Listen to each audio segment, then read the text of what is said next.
ఈ షాట్ కావాలి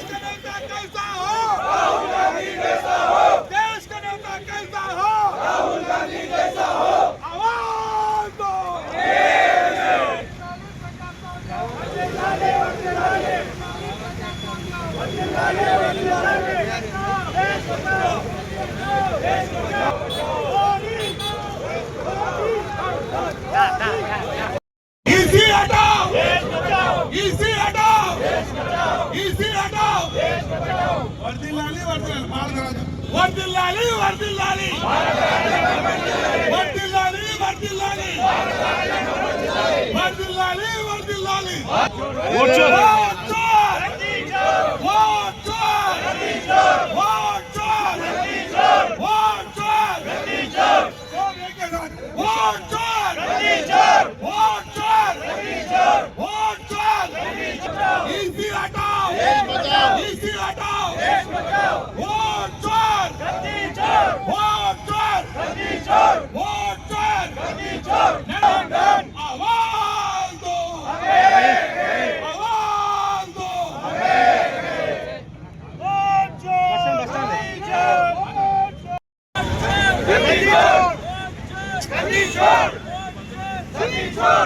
मोदी खटाओ मोदी खटाओ मोदी खटाओ అన్నా జెండా BJP down down BJP down down BJP down down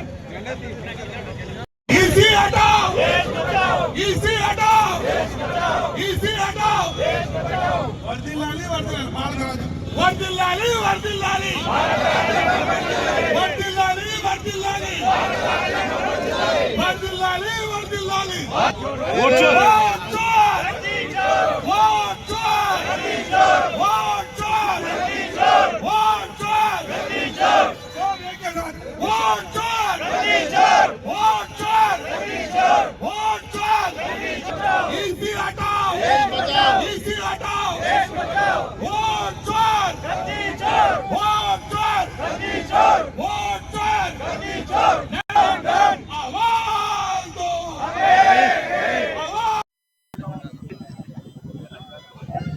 మా నాయకులు శ్రీ రాహుల్ గాంధీ గారు మొదటి నుంచి అనుమానం వ్యక్తం చేస్తూనే ఉన్నారు. బీజేపీ పార్టీ ఎట్టి పరిస్థితుల్లో అధికారంలోకి వచ్చే ప్రసక్తే లేదు. కానీ ఈరోజు చూస్తూ ఉంటే బీజేపీ పార్టీ అప్రజాస్వామికంగా ఎలక్షన్ కమిషన్ను వాళ్ళ చెప్పు చేతుల్లో ఉంచుకొని ఎన్నికలలో ఓట్ల చోరీకి పాల్పడి ఈరోజు బీజేపీ గద్దెనెక్కిందని చెప్పేసి నిన్న మొన్న జరుగుతున్న పరిణామాలే నిదర్శనం అని చెప్పి సందర్భంగా తెలియజేస్తా ఉన్నాం. ఎందుకంటే పూర్తి వాస్తవాలతో విత్ ఎవిడెన్స్ మొన్ననే మా రాహుల్ గాంధీ గారు ఒక పవర్ పాయింట్ ప్రజెంటేషన్ చేసిర్రు. బెంగళూరు సెంట్రల్ పార్లమెంటు నియోజకవర్గంలో ఒక్క మహాదేవ్పుర అనే అసెంబ్లీ నియోజకవర్గంలో ఏ విధంగా బీజేపీ పార్టీ ఓట్ల చోరీకి పాల్పడ్డదో చెప్పడం జరిగింది. దాదాపు 1,250 ఓట్లను వాళ్ళు చోరీ చేసి, అంటే అప్రజాస్వామికంగా ఇల్లీగల్గా ఒకటే అడ్రస్ మీద ఒక కొన్ని వందల వేల ఓట్లను నమోదు చేయించడము, అదేవిధంగా ఒక్కొక్కరి పేరు మీద 4-5 పోలింగ్ బూతులలో ఓట్లు నమోదు చేయించడము, ఫామ్ 6ను మిస్యూజ్ చేయడము, ఇట్లా అనేక రకాలుగా వాళ్ళు తప్పిదాలకు పాల్పడి ఓట్ల చోరీ చేసి దాదాపు 1,250,000 ఓట్లను ఒక్క అసెంబ్లీ సెగ్మెంట్లోనే వాళ్ళు చోరీ చేసి గెలిచిరంటే ఈరోజు బీజేపీ ఏ విధంగా ఈ భారతదేశంలో అధికారంలోకి వచ్చిందో ఒకసారి ఆలోచన చేయాలి. ఈరోజు మా రాహుల్ గాంధీ గారు ఎలక్షన్ కమిషన్ కూడా ఒక 5 ప్రశ్నలు సంధించడం జరిగింది. ఈ 5 ప్రశ్నలకు సమాధానం చెప్పండి. ముఖ్యంగా రాహుల్ గాంధీ గారు ఈ డిజిటల్ ఓటర్ లిస్టు మాకు సబ్మిట్ చేయండి, సీసీ ఫుటేజెస్ ఇవ్వండి అని చెప్పేసి అడిగితే ఈరోజు ఇప్పటి వరకు ఎన్నికల కమిషన్ ఎలాంటి స్పందన లేదు. ఎన్నికల కమిషన్తోన ఈరోజు సుప్రీంకోర్టు కూడా ఎన్నికల కమిషన్కు చెప్పడం జరిగింది, మీరు వాళ్ళు అడిగిన ఆధారాలను కూడా ఇవ్వండి అని చెప్పేసి. ముఖ్యంగా ఈరోజు కొన్ని రాష్ట్రాలలో ఎలక్షన్ కమిషన్ వెబ్సైట్లు కూడా క్లోజ్ చేసింది.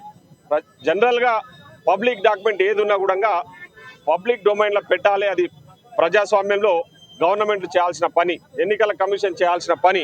కానీ ఈరోజు వాళ్ళు ఎన్నికల కమిషన్ బీజేపీ చెప్పుచోతుల్లో ఉండి తప్పిదాలకు పాల్పడి ఈరోజు పబ్లిక్ డొమైన్లో ఉండాల్సిన డాక్యుమెంట్స్ కూడా వాళ్ళు దాచిపెడుతున్నారంటే ఖచ్చితంగా ఈరోజు ఓటు చోరీకి బీజేపీ పార్టీ పాల్పడ్డది, ఎన్నికల కమిషన్ను వాళ్ళ చెప్పు చేతుల్లో ఉంచుకున్నదని మేము ఈ సందర్భంగా ఆరోపిస్తా ఉన్నాం. ఆరోపణే కాదు, అది రుజువైందని కూడా ఈ సందర్భంగా గుర్తు చేస్తా ఉన్నాం. ఎన్నికల కమిషన్ మళ్ళా ఉల్టా రాహుల్ గాంధీ గారిని అఫిడవిట్ ఇవ్వండి, ఓట్ తీసుకోండి అని చెప్పేసి మాట్లాడే ప్రయత్నం చేస్తూ ఉన్నారంటే ఒకసారి ఆలోచన చేయండి ఏ విధంగా ఈరోజు ఎన్నికల కమిషన్ వ్యవహరిస్తూ ఉందో. ముఖ్యంగా ఈరోజు ఏఐసిసి ఇచ్చిన పిలుపు మేరకు మహబూబ్నగర్ జిల్లా హెడ్ క్వార్టర్లో మేమందరము, నేను స్థానిక శాసనసభ్యులు ఎన్ఎం శ్రీనివాసరెడ్డి గారు, ఇంకా చాలామంది ప్రజాప్రతినిధులు అందరం కూడా ఈరోజు ఇక్కడ కొవ్వొత్తుల ర్యాలీ నిర్వహించి నిరసన కార్యక్రమాన్ని చేపట్టడం జరిగింది. మా నినాదం ఒకటే, ఓట్ చోర్ గద్దే చోడ్ అని చెప్పేసి ఈరోజు మా రాహుల్ గాంధీ గారు ఇచ్చిన నినాదాన్ని మేము దేశవ్యాప్తంగా తీసుకోపోతా ఉన్నాం. మా నిరసన కార్యక్రమాలు ఈ విధంగానే కొనసాగుతాయి. తప్పకుండా భవిష్యత్తులో ఇలాంటి తప్పులు జరగకుండా ప్రజాస్వామ్యంలో ఒక ఓటు ఒక పర్సన్కు ఉండాలనేది మా నినాదం. 1 ఓట్ 1 పర్సన్ అనే నినాదంతో ఈరోజు మేము ముందుకు పోతా ఉన్నాం. ప్రజాస్వామ్యంలో ప్రజలకు కల్పించిన హక్కు ఓటు. ఆ ఓటునే ఈరోజు బీజేపీ పార్టీ చోరీ చేసిందంటే వాళ్ళు ప్రజాస్వామ్యాన్ని ఈ దేశంలో ఏ విధంగా కూని చేస్తా ఉన్నారో ఒకసారి ఆలోచన చేయాలని చెప్పేసి తెలియజేస్తూ ఈ కార్యక్రమంలో పాల్పంచుకున్న ప్రతి ఒక్కరికి మరొకసారి ధన్యవాదాలు తెలియజేస్తూ ఈ కార్యక్రమాలను తప్పకుండా భవిష్యత్తులో ఇంకా మరిన్ని కార్యక్రమాలు తీసుకొని ముందుకు పోతామని కూడా తెలియజేస్తూ సెలవు తీసుకుంటాను. Thank you.